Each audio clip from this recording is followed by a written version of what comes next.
untuk jaminan asuransi kesehatannya BPJS-nya dibayarkan oleh pemerintah provinsi. Untuk itu, Pemerintah Provinsi Jawa Barat resmi menerbitkan Surat Edaran Gubernur Nomor 22/KS01/01/KS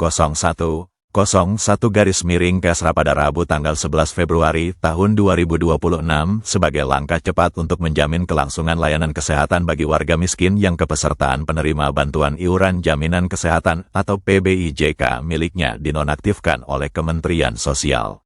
Langkah strategis ini diambil guna memberikan kepastian hukum dan akses medis bagi masyarakat tidak mampu di wilayah Jawa Barat, terutama bagi mereka yang sedang dalam masa pengobatan rutin namun terkendala status administrasi kepesertaan BPJS. Dalam surat edaran tersebut, terdapat 6 poin utama yang menjadi pedoman bagi para bupati dan wali kota di Jawa Barat dalam menangani warga terdampak. Gubernur Jawa Barat, Deddy Mulyadi, meminta seluruh kepala daerah untuk proaktif membantu proses reaktivasi kepesertaan PBIJK bagi warga yang telah dinonaktifkan.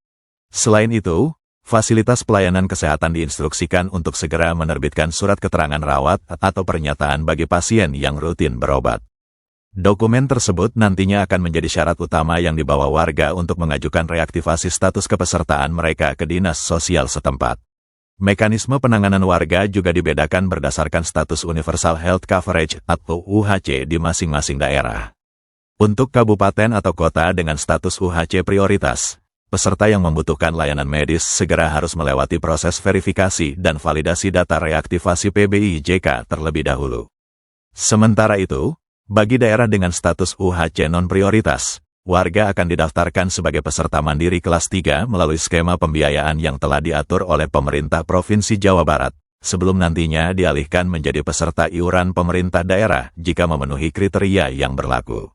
Surat edaran ini juga mempertegas bahwa hasil verifikasi dan validasi data akan menjadi penentu akhir status kepesertaan warga. Berdasarkan aturan tersebut, warga yang masuk dalam data terpadu kesejahteraan sosial atau DTKS pada desil 1 hingga 5 akan diprioritaskan untuk diaktifkan kembali sebagai peserta PBIJKN. Namun, bagi warga yang masuk dalam kategori desil 6 hingga 10, pemerintah akan mengarahkan mereka untuk menjadi peserta mandiri sesuai dengan kemampuan ekonominya. Gubernur Deddy Mulyadi menegaskan agar seluruh kepala daerah menjalankan instruksi dalam edaran tersebut dengan penuh tanggung jawab dan kepatuhan terhadap regulasi yang ada.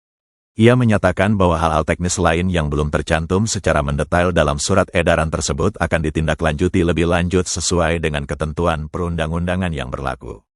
Melalui surat edaran ini, diharapkan tidak ada lagi warga miskin di Jawa Barat yang